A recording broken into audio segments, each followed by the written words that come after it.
Kamusta, Sir Dave? Ako si Andrew. At ang girlfriend ko naman ay si Jenna. Mahilig talaga kami mag-road trip. Isang weekend, naisipan naming pumunta sa Baguio City para lang magpahinga at magpalamig kahit 2 araw lang. Gabi na kami nakaalis mula sa Maynila. Mga bandang 10:00 na ng gabi. Hindi naman sana problema yon dahil sanay na akong mag-drive ng malayo. Pero habang papalapit kami sa bandang Cannon Road, napansin naming sobrang bagal ng usad ng mga sasakyan. Halos hindi na gumagalaw ang traffic. Mahaba na ang pila ng mga kotse at truck at mukhang matatagalan pa bago kami makarating sa bundok. Napabuntong hininga si Jenna habang nakatingin sa labas ng bintana. Andrew, parang aabutin tayo dito ng umaga, sabi niya. Tignan ko nga sa map kung may ibang daan, sagot ko habang saglit na huminto ang sasakyan. Habang dahan-dahang gumagapang ang traffic, may napansin akong maliit na kalsada sa kanan. Halos hindi ito pinapansin dahil makitid at medyo madilim. Pero may nakatayo roong lumang karatula na gawa sa kahoy. Tinuro yun ni Jenna. Andrew, tignan mo, may sign. Pinahinto ko sandali ang sasakyan para basahin. Nakasulat sa karatula, shortcut to Baguio. Mukhang luma na ang sign, medyo kupas na ang pintura at parang matagal nang nakatayo roon. Pero malinaw pa rin ang araw na nakaturo papasok sa makipot na kalsada. Sigurado ka ba dyan? Tanong ni Jenna. Kung shortcut talaga yan, baka mas mabilis, sabi ko naman. Tumingin ako sa harap namin. Halos hindi na gumagalaw ang pila ng mga sasakyan. Napakamot ako sa ulo. Sige na nga, subukan natin. Mukhang may dumadaan naman. Dahan-dahan kong ipinasok ang kotse sa maliit na kalsada. Pagpasok pa lang namin, napansin agad namin na ibang-iba ang pakiramdam ng lugar. Mas makipot ang daan, halos walang ilaw. Puro puno sa magkabilang gilid na halos takpan na ang langit. Tahimik din. Walang ibang sasakyan, wala ring bahay.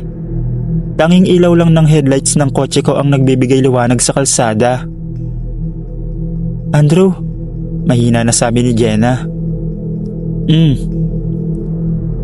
Parang wala tayong kasabay dito.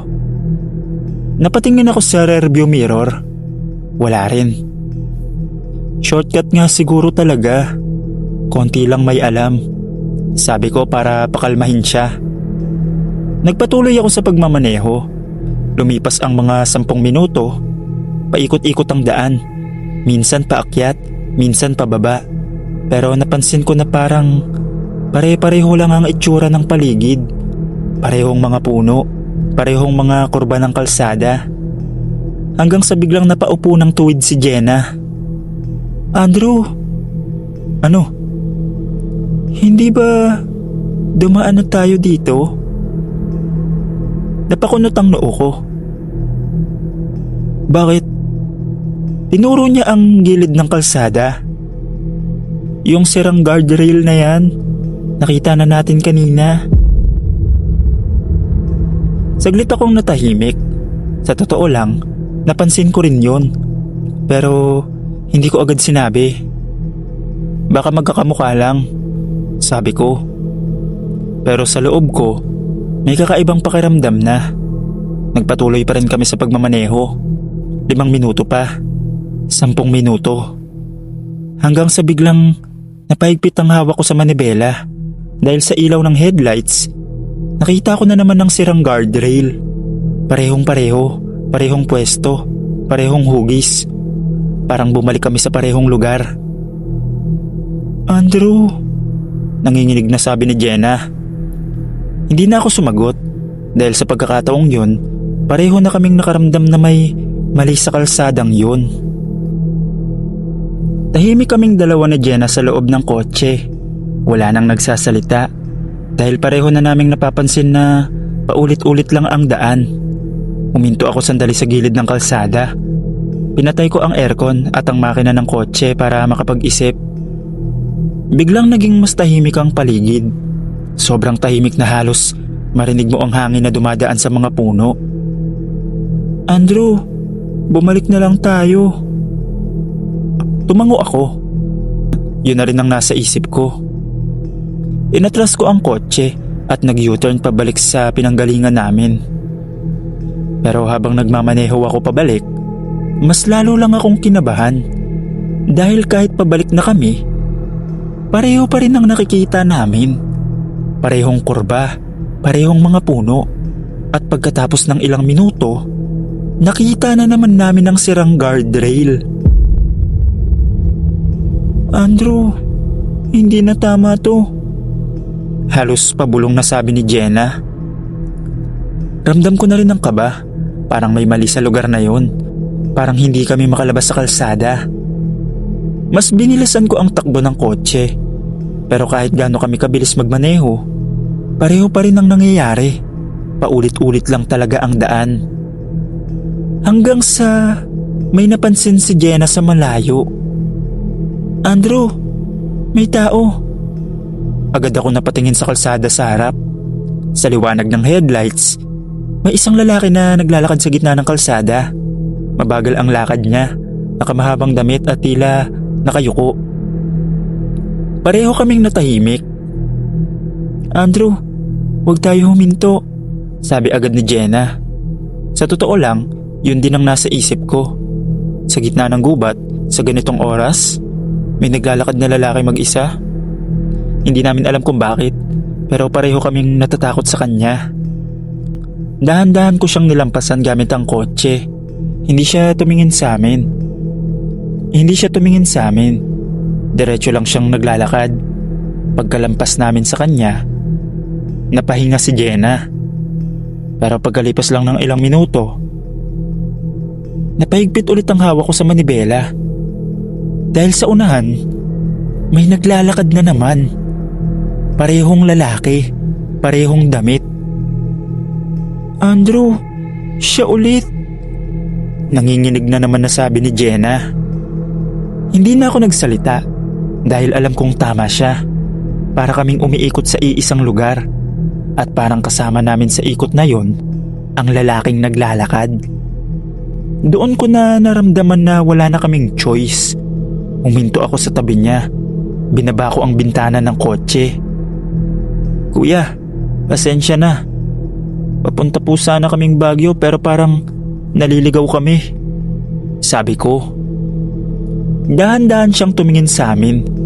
Hindi ko masyadong makita ang mukha niya dahil madilim, pero kalmado ang boses niya nang sumagot. Mali ang daan na pinasok niyo. Parang mas lalo kaming kinabahan ni Jenna. Alam ko kung paano kayo makakalabas dito, sabi niya pa. Saglit kami nagkatinginan ni Jenna. Hindi namin siya kilala. Hindi namin alam kung dapat ba kami magtiwala. Pero kung hindi, baka hindi na kami makalabas ng kalsadang to. Sige po, sakay na lang kayo, sabi ko. Tahimik siya naglakad papunta sa likod ng kotse at sumakay sa backseat.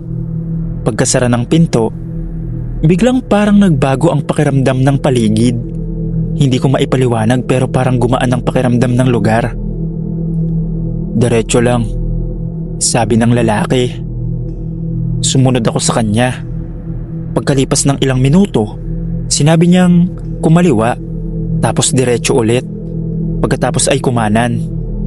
Hindi nagtagal, bigla kong napansin na lumapad na ang kalsada at sa malayo may nakita kaming ilaw ng ibang sasakyan. Napahinga ako ng maluwag. Andrew, nakalabas na tayo, sabi ni Jenna. Pagdating namin sa mas malaking highway, sinabi ng lalaki, dito na kayo dumiretso. Lalabas kayo papuntang Baguio. Huminto ako sa gilid ng daan. Sobrang salamat po kuya, sabi ko. Tumango lang siya. Naalala ni Jenna na may pagkain kaming dala sa kotse. Andrew, bigyan natin siya. Kinuha ko ang isang paper bag na may laman na tinapay at tubig. Paglingon ko sa likod para ibigay sa kanya, wala na siya. Bigla akong napatigil. Andrew, nasa na siya? Tanong ni Jenna. Binuksan ko agad ang pinto at lumabas ng kotse. Tumingin sa paligid. Tahimik ang kalsada. Walang naglalakad. Walang tao. Parang walang sumakay sa kotse namin. Bumalik ako sa loob ng sasakyan. Pareho kaming walang masabi. Hanggang sa sinabi ni Jenna, "Andrew, kung hindi siya sumakay, baka hindi pa rin tayo nakalabas doon." Hanggang ngayon, tuwing naaalala namin ang gabing yun papunta sa Baguio City, isa lang ang naiisip namin. Hindi namin alam kung sino ang lalaking tumulong sa amin, pero sigurado kami sa isang bagay. Kung hindi siya nagpakita sa kalsadang yun, baka hindi na kami nakaalis doon.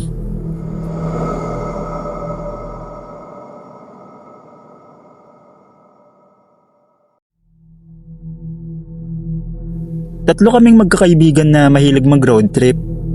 Ako si Kevin, kasama ko sina Neil at Tan.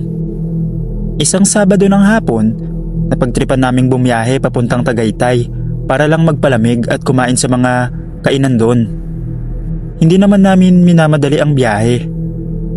Wala kaming schedule. Ang gusto lang namin ay mag-drive at mag-explore kung saan-saan. Si Neil ang nagmamaneho. Siya rin ang pinaka-adventurous sa amin. Habang bumabiyahe kami sa mga probinsyang daan papunta sa bundok, kuminsan lumilihis kami sa maliliit na kalsada para lang makita kung saan yun papunta. "Pre, dito tayo dumaan," sabi ni Neil habang tinuturo ang isang makitid na kalsada. "Sigurado ka?" tanong ko. "Tiwala lang, adventure to." Tahimik lang si Tan sa likod, pero halatang hindi siya komportable. "Bahala kayo," sabi niya. Ilang beses pa kaming lumiko kung saan-saan. Minsan may mga bahay, minsan may bukid. Pero hindi naman kami naliligaw dahil may signal pa rin ang cellphone. Hanggang sa napansin ni Neil ang isang daan na kakaiba ang itsura. Maliit ito at halos natatakpan ng mga puno. Parang papasok sa isang maliit na gubat. Huminto sandali ang kotse. "Pre, tignan nyo to," sabi ni Neil. Sa harap namin ay isang dirt road na halos walang bakas ng gulong ng sasakyan. Parang bihira lang may dumadaan doon. Nagtaka si Tan. "Pre, wag na. Mukhang walang dumadaan dyan." Pero ngumiti si Neil. "Mas exciting nga. Adventure na talaga to." Napabuntong hininga ako. "Sigurado ka ba dito?" tanong ko. "Relax lang kayo. Saglit lang to." At bago pa kami makatanggi, ipinasok na ni Neil ang sasakyan sa makitid na daan sa gitna ng gubat. Unti-unting nagbago ang paligid. Mas kumapalang mga puno. Halos natatakpan na nila ang langit. Ang daan ay puro lupa at may mga damong tumutubo sa gilid. "Pre, parang wala talagang dumadaan dito," sabi ko. Pero tuloy lang sa pagmamaneho si Neil. "Makakahanap din tayo ng lalabasan." Ilang minuto pa kaming nagmaneho sa loob ng gubat hanggang sa bigla kaming napahinto. Sa harap namin, may isang lumang gate na bakal. Kalawangin na ito. Halos natabunan na ng mga damo at baging. Mukhang matagal nang walang gumagamit. Tahimik kaming lahat. "Pre, mukhang private property yan," sabi ni Tan. Pero bumaba si Neil ng kotse para sumilip. Bahagyang bukas ang gate. Kasya yung kotse. "Neil, wag na. Ang creepy ng lugar," sabi agad ni Tan. Pero ngumiti lang ulit si Neil. "Saglit lang, tignan lang natin." Dahan-dahan niyang pinaandar ang kotse papasok sa gate. Pagpasok namin, mas lalo pang naging tahimik ang paligid. Halos wala na kaming marinig kahit ibon. Mga ilang metro pa ang tinakbo namin hanggang sa biglang napamura ako. "Pre, puta!" Huminto si Neil. Sa harap namin, mga nicho.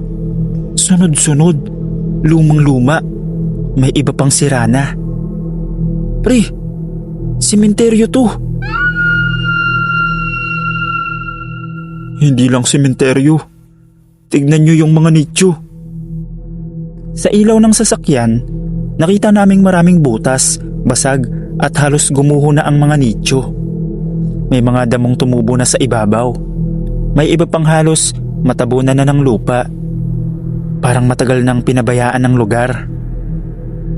Pre, alis na tayo dito, sabi ni Tan. Pero habang paatras na sana si Neil, may napansin akong kakaiba sa isang nicho sa gilid. May butas ito at sa loob ng butas na yun, parang may gumalaw. Hindi ko agad sinabi, pero hindi ko na maalis ang tingin ko doon. Hanggang sa dahan-dahang may isang bagay na lumabas mula sa loob ng nicho. Habang nakatutok ang tingin namin sa lumalabas mula sa butas ng nicho, hindi kami makapaniwala. Isang kamay, isang bangkay na lumalabas mula sa nicho. Halos mapatigil ako sa paghinga. Si Tan halatang nanginginig, hawak ang seatbelt niya. Si Neil naman na karaniwang matapang ay napahinto rin sa pagmamaneho. Nanginginig na ang mga daliri nito sa manibela. Biglang may naramdaman kaming kakaiba. Hindi lang yun ang kumikilos. May iba pang mga nicho sa paligid, parang gumagalaw. May mga kalat-kalat na bangkay na dahan-dahang umaangat mula sa lupa at naglalakad patungo sa amin. Halos hindi kami makapaniwala. Sa gitna ng sementeryo, may isang kabaong na lumulutang sa ere. Paikot-ikot na parang may sariling buhay. Nakita naming may bangkay na kumikislap ang mga mata mula sa loob ng kabaong at dahan-dahang lumalabas mula sa takip. Takbo! Sabi ni Tan. Halos sumigaw sa takot. Agad kaming tumakbo sa kotse. Hindi namin inisip ang kahit ano. Kung may mababanggaman ang kotse o sumabit man sa mga sanga, basta makalabas lang. Sobra na akong kinakabahan noon habang binabawi ni Neil ang manibela. Pilit na inaalis ang sasakyan sa kalsadang pinasok namin. Habang papalayo, naririnig namin ang malalim na boses na parang ungol ng mga patay, kasama ang pagyapos ng hangin sa paligid. Hindi namin alam kung totoo o guni-guni lang, pero ramdam namin ang malakas na presensya ng mga kaluluwang nagbabantay doon. Halos hinihingal na ako sa kaba. Pagkalipas ng ilang minuto, nakaalis rin kami at nakalabas sa sementeryong yun. Bumalik ang normal na pakiramdam. Wala na ang lumulutang na kabaong, wala na rin ang mga bangkay, tapos tahimik na ang kalsada. Huminto kami sa tabi ng daan, halos hindi makapagsalita. Si Tan, si Neil at ako, halos tahimik na. Ano ba yung napasok natin? Bulong ni Neil. Kung hindi tayo agad nakaalis doon, baka hindi na tayo nakalabas, sabi ni Tan. Sa huling tingin namin pabalik sa sementeryo, napansin naming napuno ng matataas na damo at parang nawala ang kalsadang pinasukan namin. Nang makarating kami sa Tagaytay, napag-alaman namin sa isang matandang residente na ang sementeryo na yon ay abandonado na mula pa noong 1995 at hindi na talaga ginagamit. Halos puro damo at sira-sara na ang mga nicho. Hanggang ngayon, kahit paulit-ulit naming pinag-uusapan ng kalsadang yon, nananatili ang takot sa amin. Ang sementeryo, hindi lang basta lugar ng patay. May mga bagay doon na hindi dapat ginagalaw ng buhay. At yun ang gabing natutunan naming hindi lahat ng adventure ay ligtas.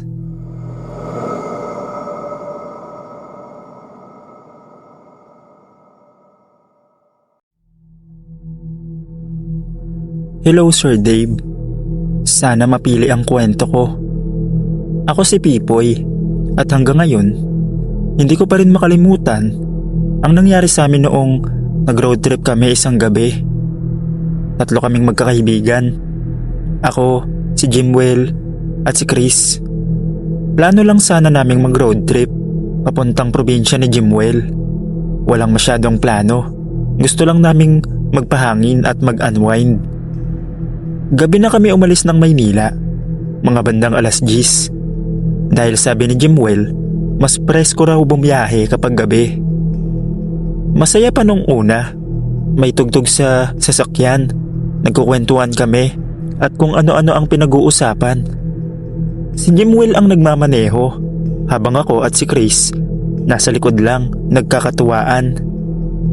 Mga bandang 12:00 ng madaling araw, napansin namin na medyo madilim na ang dinadaanan namin.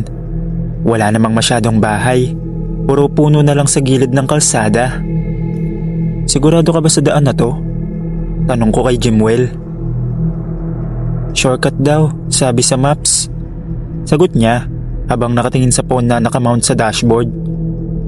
Hindi nagtagal, napansin namin na parang masyadong tahimik ang lugar. Wala kaming kasalubong na sasakyan, wala ring streetlight. Ang tanging ilaw lang ay galing sa headlight ng kotse namin. Biglang nagsalita si Chris. Pre, parang may dumaan kanina sa gilid. Napalingon ako sa bintana. Wala naman ah. Hindi, parang tao. Napatingin si Jimwell sa side mirror. Baka puno lang. Pero ramdam ko na iba na yung pakiramdam sa loob ng kotse. Parang mabigat, parang may nakatingin. Pagkalipas ng ilang minuto, biglang may nakita kaming babae sa gitna ng daan. Nakaputing damit, nakatayo lang. Biglang preno si Jimwell. Putik! Huminto ang kotse mga ilang metro mula sa babae. Hindi namin nakita ng maayos ang mukha niya dahil nakayuko siya at natatakpan ng mahabang buhok. Pre, baka kailangan ng tulong, sabi ni Chris. Pero hindi ako kumbinsido. Jimwell, wag na, umalis na tayo. Pero bago pa kami makapagdesisyon, dahan-dahang tinaas ng babae ang ulo niya. Doon namin nakita ang mukha niya sa ilaw ng headlights. Maputla siya, madumi ang muka, at ang pinaka nakakakilabot, nakangiti siya. Tapos biglang lumakad papunta sa kotse. Pre, umalis na tayo, sabi ko. Biglang inapakan ni Jimwell ang gas. Umandar ang kotse at mabilis kaming umalis. Pero doon nagsimula ang mas nakakatakot. Habang tumatakbo ang sasakyan, biglang nagsalita si Chris mula sa likod. Pre, ano? May nakaupo sa likod ko. Nanginginig ang buong katawan ko. Dahan-dahan akong napalingon. At doon ko nakita, sa likod ni Chris, may babaeng nakaputi na nakaupo. Basa ang buhok, nakatitig sa amin. Parehong mukha nung nasa kalsada. Napatingin ako kay Jimwell. Jimwell, bilisan mo! Hindi ko na kinaya. Sumigaw na ako. Tapos biglang nawala yung babae sa likod. Parang usok na naglaho. Pero hindi pa tapos. Biglang nag-flicker ang ilaw sa loob ng kotse. At sa rearview mirror, nakita ko ulit siya. Nakatayo sa gitna ng kalsada sa likod namin. Pero ang imposible, malayo na kami. Dapat wala na siya doon. Pagdating namin sa unang gas station na nakita namin, agad kaming huminto. Halos hindi kami makapagsalita sa takot. Lumabas kami ng kotse para magpahangin. Pero may napansin si Chris sa likod ng sasakyan. May basa na marka ng kamay sa salamin sa likod at mukhang galing sa loob ng kotse. Matapos yun, hindi na namin tinuloy ang road trip at umuwi na kami. At ng mga sunod na gala namin, hindi na kami dumaan sa kalsadang yun.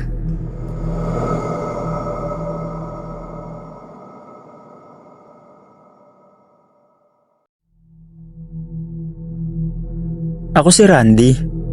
Mahilig talaga ako mag long ride gamit ang motor ko, lalo na kapag gabi.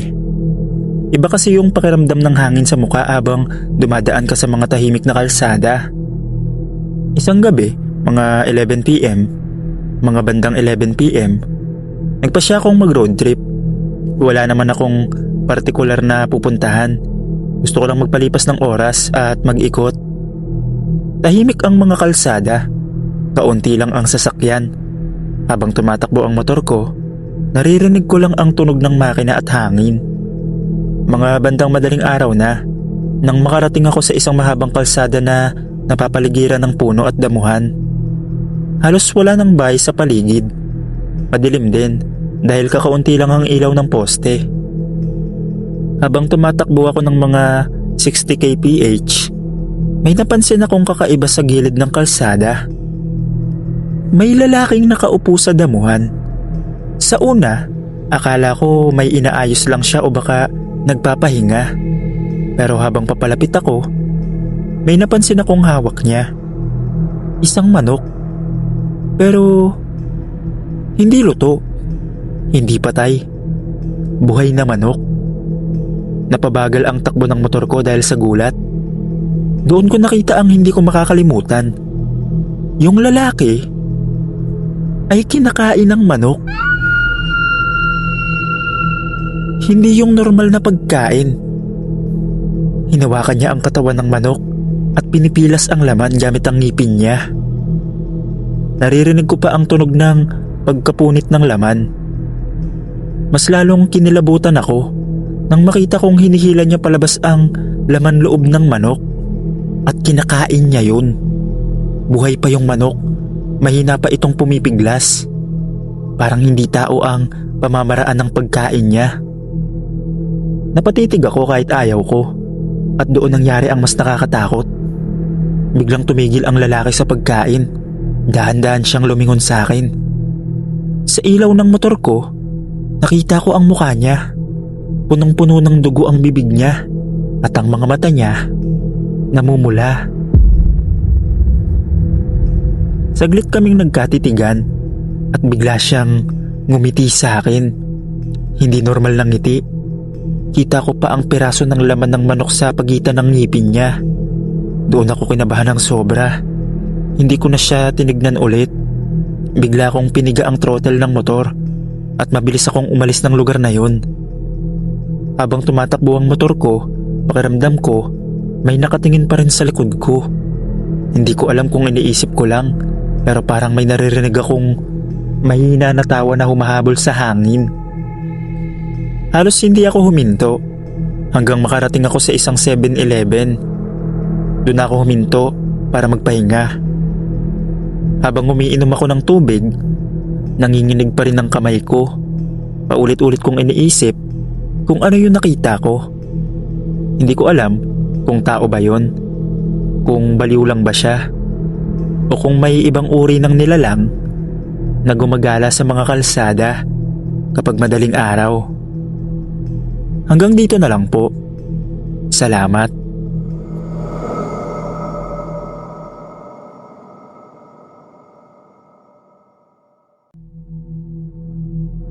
Ako nga pala si Marlon. 3 taon na akong embalsamador. Hindi ako bago sa amoy ng formalin, sa lamig ng bangkay, o sa bigat ng gabi.